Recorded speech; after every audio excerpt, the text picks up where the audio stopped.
Man vienalga. Es esmu pieradusi pie lata, man eiro it kā nevajadzētu. Nu, es domāju, ja tas ir ekonomiski izdevīgi, tad man nav nekas pret, bet es neiedziļinos un tā, ka man kredītu nav, man tas īpaši nesatrauc un iekrājumu arī nekādu īpašu nav. Es domāju, ka mani tas neietekmē. Būs eiro, nebūs, būs lats. Es uzskatu, ka vēl mēs pāragru to darām. Negatīvi. Es uz eiro, man liekas, viņš nav vajadzīgs. Nu, nezinu, katrā ziņā es neesmu nekāds ekonomists, bet, nu, ja jau tā eirozona brūk un visādas tur nepatikšanas un tie parādi lielie ir tām dienvidu zemēm, ka varbūt mums vajadzētu drusku pagaidīt. Grūti izsvērt, vai mums katram, nu, teiksim, ierindas iedzīvotājiem, nu, teiksim, kā to labāk pateikt. Mēs jutīsim kādu labumu no tā eiro ieviešanas, bet, nu, ka valstī tas, nu, nepieciešams. Nu, es domāju, ka tā būs kārtējā nestabilitāte Latvijas ekonomikā un kārtējais sajukums. Es domāju, ka nevajadzētu tik ātri steigties. Īsti viedokļa tāda konkrēta nav. Es domāju, gan plusi, gan mīnusi tā eiro ieviešanai. Varbūt arī piekrītu, ka tik ātri nevajadzēja, bet nu, Igauniem ir. Varbūt, ka Igauni vienmēr ir bijuši mums pussolīti priekšā, varbūt, ka tas arī ir pareizi un labi. Un tas jau arī nav atkarīgs no parastiem cilvēkiem, tu jau lems viss augstākie, te jau tikai tā. Vispār tā, vieni saka, ka tas ir labi, otri brīdina, ka ne. Bet es šaubos, jo es personīgi ekonomiskais stāvoklis mums Latvijai ir diezgan tāds kritisks, jāsaka, un nezinu. Ja mēs dzīvosim labāk ar eiro, lai bet visi ekonomisti, kas saka, ka būs sliktākā vēl dzīve, bet sliktākā vairs negribas. Ņemot vērā to, ka diezgan bieži izskan, ka lats pasaulē ir viena no stabilākajām valūtām, un skatoties uz to, kas notiek pasaulē, ka visa Eiropas Savienība pamazām jūg un brūk, nu, manuprāt, es esmu pret vairāk nekā par eiro ieviešanu. Es arī piekrītu, es esmu pret eiro ieviešanu. Jā, tieši tā, ja tas varētu vēl tik nogaidīt šis jautājums, pavērojot, kas notiek Eiropā, kas notiks Eiropā, varbūt, teiksim, nākošajos, nu, tur būtu grūti pateikt, jo termiņi 5 gados, kā tas viss atrisināsies, un varbūt būs vēl kādas valstis, kas atsakās no eiro, tā kā varbūt mums šajā vilcienā nevajadzētu steigties vēl.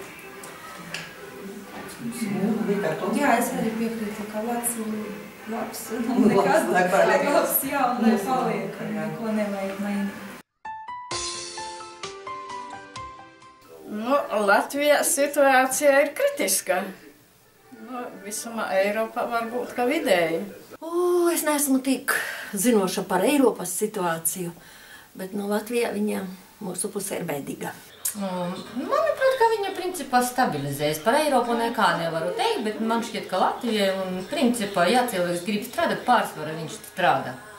Nu, Latvijā nekas saka jau gan, ka krīze ir beigusies, bet kaut kā cilvēki, lauku cilvēki vispār tādi ikdienas cilvēki to nesaprot, nesajūt vēl. Nezinu, varbūt augšas to saprot. Ja kodīgi sakot, mēs par to īpaši liekas, nekas jau nav mainījies. Viņi jau tur stāsta, ka viss mums tur izaugsme un procesi notiek, bet man šķiet, ka tā nav. Nu, es domāju, ka Latvijā, īpaši Latgalē, tā ekonomiskā situācija ir diezgan bēdīga. Jo mums te nav darba vietu, un ja tā darba samaksa mums lielajam vairākumam ir minimāla, nu, nezinu, varbūt, ka pierīgā varbūt to ekonomisko izaugsmu arī jūt vairāk, bet mums Latgalē to vēl mēs nejūtam. Eiropā, nu, nezinu, ja ziņās paskatās, ja tam visam var ticēt, ka, nu, tiešām tur, kurai valsts iet labāk, kurai ir lielos parādos, nu, tā grūti spriest. Es neesmu iedziļinājusies, teiksim, nu, tajos Eiropas ekonomiskajos procesos. Ļoti dramatiski vērtēju ekonomisko situāciju, tāpēc, ka algas praktiski visiem ir cilvēka dzīves necienīgas. Un ar tādu algu, kā mēs saņemam, nav iespējams izdzīvot. Nemaz nerunājot par bērniem, par bērnu uzturēšanu. Es arī domāju, ka nevajadzētu arī steigties tā pāriet uzreiz no lata uz eiro. Ja esam arī Latvijas cilvēki, Latvijas patrioti, tad arī jābūt arī kaut kādai savai naudiņai, tā ir latā. Nevis jālaic uzreiz, ko pārējie darāt, arī visiem jāskan līdzi. Protams, ka drūmā. Sevišķi mēs esam skolotājus, skolotājiem jo īpaši tā ir sāpīga problēma. Vēl sāpīgāka problēma tā ir tiem, kas strādā vairākās darba vietās, kā ir ļoti liels nodokļu sloks. Tiem tiek pievienoti tie nodokļi daudz un dikti vēl papildus.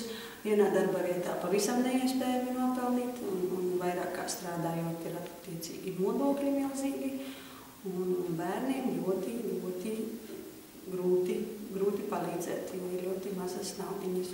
Latvijā, kā es jau teicu, ekonomiskā situācija ir slikta, manuprāt.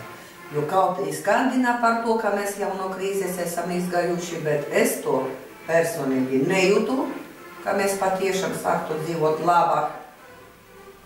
Tāpēc es uzskatu, ka tas ir ekonomika. Eiropā man liekas arī kaut kas nav kārtībā. Bet kaut kur Eiropā tomēr aizbrauc arī no Latvijas cilvēki. Darbu var dabūt, ja mums darba nav. Paņems mužīkos. Ļoti daudz bezdarbnieku. Viens bezdarbnieku skaidrs. Jā, tas arī ir acīm redzams, ka lielajās pilsētās nauda tiek apgrozīta vairāk, arī projekti tiek rakstīti vairāk kā mazos ciematiņos. Mazie ciematiņi, latgalētais skaitā, paliek kaut kā novārtā. Runāts tiek par reformām dažādām, bet tās šobrīd īstenotas netiek, un pagaidām mēs esam tur, kur mēs esam. Jā, šeit arī gribētos tiešām piekrist par šo perifērijas attīstību, tas ir respektīvi tātad no tālāk no centriem novadu, kas noteikti būtu, pie kā būtu jāpiestrādā un par ko būtu jāpadomā, jo atbild uz šo jautājumu īstenībā ļoti grūti formulēt vienu atbildi, jo salīdzināmie lielumi ir ļoti atšķirīgi. Ja mēs kaut vai Latvijas teritorijā salīdzināsim pilsētvidi un laukus, vienalga Latgalē vai Kurzemē, tieši to pašu mēs redzēsim ļoti atšķirīgas vidas, ļoti atšķirīgas dzīves līmenis. Un Eiropas kontekstā tieši tas pats. Ja nebūtu viss, kas ir Eiropā, visas ir ļoti stabilas un attīstītas ekonomikas un ar augstu dzīves līmeni. Katrā gadījumā mūsu Latvijas kontekstā būtu visvairāk jādomā tieši par šo te izlīdzināšanu, daudz maz finansu tās plūsmas, līdz ar to arī dzīves līmeni. Tādas izmaiņas varētu būt nepieņemamas. Tur kaut kas riktīgi nav kārtībā, manuprāt, jo tik daudz neakreditētas augstskolas, vai tas ir kaut kas līdz šim nesakārtots, jeb kaut kas tur, kaut kādi pazemes ūdeņi. Vispār man šķiet, ka tur ir daudz kas pareizs un daudz kas nepareizs, bet tas ir subjektīvs viedoklis. Un tā kā man pašai sanāca nepatikšanas ar augstskolu, kura pēkšņi izputē, un es pārgāju otrā augstskola, tātad pēc tā jau vien var spriest, ka kaut kas tur kārtībā nav, jo īpaši ar augstskolu. Un es nedomāju, ka tā vidēja izglītība ar to viss ir it kā kārtība, un es nedomāju, ka tur vispār kaut kas būtu jāmaina. Jo tas jau gadiem ilgi iegais un pārbaudītas vērtības, bet augstskolu ir pa daudz. Jā. Un viņas nav tā kā pielīdzināmas, teiksim, tie kreditpunkti. Viena skola nav pielīdzināmi tai pašai programmai, otras augstskola, tur kaut kas nav kārtībā, būtu jāsakārto. Tā, daudzas reformas man ļoti patīk. Es esmu apmierināta ar to, ko viņš dara. Jā. Pirmā, kas man ļoti patīk, tā ir augstskola reforma. Ļoti daudz ir viņam pretinieku. Es viņam vēlu, lai viņam izdodas. Godīgi sakot, it kā viņam tur ir visādas idejas, bet, es pat neesmu iedziļinājusies, tā godīgi sakot. Varbūt arī, ka kaut ko vajadzētu reformēt, bet, varbūt ne tik radikāli. Un lai tas izstrādātais plāns, teiksim, nebūtu tā, ka atnāk jauns ministrs, jaunam ministram ir savs redzējums. Kā nāk jauns ministrs, tā ir jauns redzējums, un nav nekādas tādas secības, uz kurieni mēs ejam. Lai tā reforma būtu tāda, vairāk, nezinu pat kā labāk pateikt, tāda saprotama, tāda pakāpeniska, lai mēs saprastu, uz kādu mērķi mēs ejam, jo viens ministrs izdomā vienu ceļu, otrs otru, un tad katru reizi, kā ministri mainās, mēs to kursu mainām katrs uz savu pusi. Mums tā nav skārusi īsti vēl, bet par augstāko izglītību es domāju, ka jebkurā lietā tur ir plusi un mīnusi. Jo mēs ļoti labi arī zinām, ka esam pašas mācījušās, vismaz es zinu, ka protams, ka tajās augstskolās ļoti daudz ir arī lietu, kas būtu jāsakārto. Un tā varbūt, ka tas ir drusciņi par traku tas ķīlis ir paņēmis, bet tas, ka tā lieta būtu jāsakārto, tas ir fakts, jo problēma tur ir daudz un dikti. Un tas, ka tās augstskolu līmeņi ir ļoti dažādi, tas arī ir fakts, un ka īsti nedod tā zināšanas, teiksim, darbam, to mēs arī šeit esam pārliecinājušās. Tā kā problēma tur ir daudz, tas jāsakārto noteikti, tikai kādā veidā to darīt. Es arī uzskatu, ka augstskolu skaits ir ļoti jāsamazina, tāpēc, kad, lai būtu veselīgāka konkurence, un tad arī labāk varētu sagatavot speciālistus, bet vispār šī visa sistēma ir jāsasaista, jo nav sasaistes, kā Daiga teica, tam, ko māca augstskolā. Es arī pati to, ko mācījos augstskolā, man tik un tā neļauj pielietot darbā, jo tie, kas mācījušies iepriekš, viņi ir mācījušies savādāk, un jāpakļaujās ir vadītājas viedoklim. Nu jā, es arī nesen liekas, ka arī pabeidzu to augstskolu. Tad ir sajūta tā, ka īstenībā par velti tā augstskola ir pabeigta, jo viss ir jāmāca reālā darbā. Jā, jo skolā māca viena, bet šeit darbā saskaries ar pavisam citādām lietām, te visu laiku tad mūžu dzīvo, mūžu mācies. Ir sajūta, ka tā ir zemē nomesta nauda īstenībā. Es uzskatu pozitīvi. Viņas reforma uzskatās kā pozitīvas, jo tik daudz augstskolas Latvijā, manuprāt, nav vajadzīgas. Zinot, ka mācās tagad augstskolās 2 vai 3 dienas nedēļā, uzskatu, ka īpaši labas zināšanas studenti neiegūst, un tāpēc es domāju, ka pagaidām augstskolās pastāvēšana Latvijā, tas nozīmē augstskolu pasniedzēju naudas izspēšanu. Viņi saņem lielu naudu par savu, it kā darbu 1, 2, 3, 4 institūta. Pat es arī mācījos magistratūra jau pie šām augstskolam daudziem, ja? Un tā godīgi teikšu, ka īpaši kaut kādu tādu jaunu un kaut ko es iegūlu mācoties, neklatēni mācos, bet kaut ko tādu jaunu ne. Jā, šobrīd augstskolu tiešām ir ļoti daudz, daudzās augstskolās programmas atkārtojas, atšķiras vienīgi cena, ko mēs maksājam, studējot tieši šajās mācību programmās. Un tā kā arī pati nesen tikai varētu teikt, ka esmu augstskolu pabeigusi, un atceroties, kā tad notika šī mācīšanās, kad praktiski pasniedzējs stāv auditorijas priekšā, lasa no grāmatas, un mēs no tās pašas grāmatas atkal rakstām visu pierakstos. Vai tā ir kvalitatīva augstākā izglītība? Šāds jautājums. Jā, šeit noteikti arī gribētu piekrist, jo augstskolu skaits ir ļoti liels, un nevajadzētu aizmirst, ka tas tomēr ir biznes.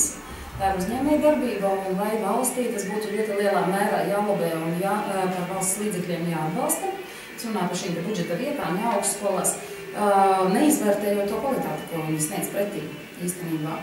Un tas, es domāju, ka ir tikai ļoti loģisks jautājums no ministrijas puses, no ministra puses, tātad ko par šiem līdzekļiem, ko iegulda valsts augstskolās, ko tad mēs saņemam pretī. Un ļoti jau gribētu redzēt Latvijas augstskolas Eiropas augstskolu reitingā augstāk nekā mēs tur esam šobrīd joprojām. Un darba tirgu izrādās mums speciālistu trūkums ir vēl joprojām, un viņš ar katru dienu pieaug. Nē, tagad jau vairāk jaunatne lieto internetu.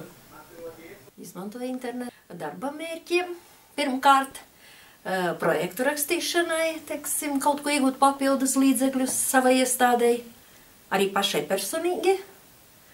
Nu, un, protams, kādu reizi atpūtai, ieju draugos, paspēlēju spēlītes, kad esmu nogurusi.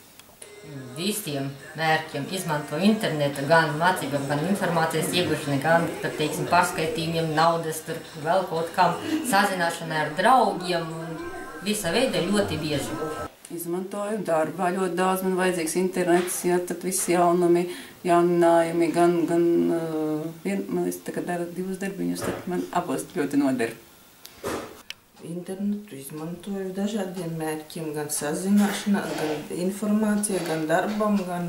Es izmantoju internetu, es veicu maksājumus ar interneta palīdzību. man ir e-pasts. Es varu iet, teiksim, bildes aizsūtīties protu, neko tādus lielus, bet tādu elementāro, teiksim, ko vajadzētu veikt, to es varu. Darbam pirmkārt jau.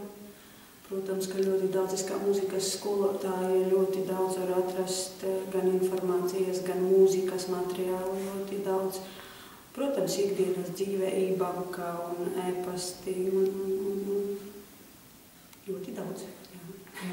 Agrāk izmantoju katru dienu, bet kopš sāku mācīties dēls, viņš portatīvo datoru aizveda projām. Izmantoju vairāk komunāliem maksājumiem. Jā, man arī ir pieeja pie interneta, bet arī viņu ļoti reti tā izmanto, bet ja izmanto tikai darbam, un arī tā izklaidēm bērns multinies paskatās visu, kas vajadzīgs, jā, e-pasti, visi e-bankas. Internetu izmantoju patiešām plaši, es domāju, ka skolotāji visi izmanto, meklējot materiālus, gatavojoties stundām, jā. Man liekas, ka tagad bez interneta vispār nevar. Jā. Jo patiešām mums no internets vai kā dators tas ir ierīces izmantojamas visādu atskaišu gatavošanai, visu datu bāzi ievadīšanai. Es tā kā... Skolotājs bez datora, jā, es domāju, ka tagad jau gatavojamies. Visi komunālie maksājumi tiek veikti caur internetu. Internets plaši izmantos. Tagad pat nevar iedomāties, kā mēs agrāk dzīvojam, un it kā kaut ko dabūjam informāciju un zinājām, un man liekas pat vairāk varbūt savu laiku nekā tagad ir bērni. Agrāk grāmatas bija. Grāmatas lasījām agrāk, jā. Tas bija lētāk, kad laikraksti žurnāli bija brīvi pieejami, jo katrs to varēja atļauties šobrīd. Brīvi pieejams lielākai daļai ir internets, kur var skatīt vēl visus. Nesen pārunājam, ja kaut kas notiek ar elektrību, kaut uz pusmēnesi, uz 2 nedēļām, piedomāsim, ka ne. Viss! Pasaulē viss sastājies. Ne televizoru paskatīsimies, ne internetē iesim. Grāmatas mēs it kā jau vairs nelasām. Es varētu lasīt grāmatas. Tas varbūt ir izskatāts mīnus šeit interneta lietošanā, jo daudz jaunieši pārsvarā saka, ja mēs nelasām grāmatas, mēs lasām internetā, mēs lasām e-grāmatas un tam līdzīgi. Ja godīgi jāsaka, tad man gribas drusku apšaubīt, jo patiesībā jau nemaz tik liels procents nav to, kas lasa. Bet viennozīmīgi, ja ne tikai strāvas padeve apstājās, kaut vai interneta pieslēguma ātrums kaut nedaudz mainās, jo mēs kļūstam īgni nervozi, jo mēs nespējam izdarīt darbu veikt tik ātri, kā mēs esam plānojuši, un tas tikai pierāda to, ka tā viennozīmīgi ļoti nepieciešama un vajadzīga lieta. Ziemassvētki ir Ziemassvētki, tie ir svētki un ģimenes lociņu atzīmēsim. Ziemassvētki man tā kultūras namā noritēs. Jā, ceru ļoti jautri pavadīt Ziemassvētkus, bet mājās. Ģimenes lokā. Gan jau rada pulkā. Tā, ģimenes lokā. Domāju, ka mēs plānojam ģimenes lokā pavadīt Ziemassvētkus. Varbūt, ka mēs aizbrauksim ciemos pie radiniekiem. Tepat netālu, bet pamatā tomēr Ziemassvētkus pavadīsim mājās. Mājās ar ģimeni vai ne darbā, jā. Jā, es arī tāpat mājās ar ģimeni plānoju pavadīt. Varbūt iespējams, ka aizbraukšu uz Viļakas kultūras namu uz kādu pasākumu. Es tā kā pagaidām esmu saplānojusi aizbraukt pie meitas uz Rīgu uz šiem svētkiem un atvest mazdēlu uz šeini. Un tā es plānoju pavadīt tomēr Rīgā, paskatīties to krāšanu Rīgu, tās egles. Uz 2-3 dienām es domāju, ka es to aizbraukšu. Mūsu ģimene Ziemassvētkus katru gadu svin tieši ģimenes lokā. Vismaz to pirmo vakaru Ziemassvētku mēs kopīgi piparkūkas cepam, egli rodājam un gaidām to brīnumu, kas nāks no debesīm un saņemam to savās sirsniņās. Jā, noteikti gribas piekrist, ka tie noteikti ir ģimenes un tāda siltuma un ģimeniskā siltuma svētki, un tā tas ir vienmēr bijis mūsu ģimenē, tāpat kā es domāju daudzās citās. Un šogad mēs visi ļoti priecājamies mūsu ģimenē, gan lieli, gan mazi, ka neskatoties uz tiem piesnigušajiem ceļiem, tomēr ir sniegs un cerams, ka tas noturēsies līdz Ziemassvētkiem un Ziemassvētkos. Jo tāds ir plus plāns, ko es vēlos realizēt Ziemassvētkos papildus piparkūkām, eglēm, baznīcas apmeklējumam un būšanai kopā ar bērniem. Un beidzot vēlos sākt slēpot. Slēpes gaida. Ziemassvētki būs Baltijas skatās. es arī savukārt, protams, ģimenē Ziemassvētkus sagaidīt. Mēs katru Ziemassvētku vakaru praktiski ejam uz baznīcu. Mājās mēs ēdam kalnus, mēs esam ticīga ģimene. Nu, un tad, protams, pirmajos Ziemassvētkos nekāda brauciena nekad mums nesanāk mūsu ģimenē, jo mums abi 2 bērni, kā vienmēr uzstājās. Tādi tie Ziemassvētki bez izbraucieniem mājās, tiešām ģimenes lokā. Varbūt kaut kur ciemos pie draugiem vakarus. Tā jau Ziemassvētki tie ir ģimenes svētki. Nu, mēs arī ģimenes svētki, bet pie mums vēl atbrauc ciemiņi. Jūs brauksiet uz Rīgas, ciemiņi arī kas atbrauc. Gribu aiziet arī uz baznīcu, un aizvest viņus gribu. Es gribākas baznīcu, un tad turpināt mājas. Svinēt. Ko arī novēlam jums? Jā. Jā, paldies. Ziemassvētkus.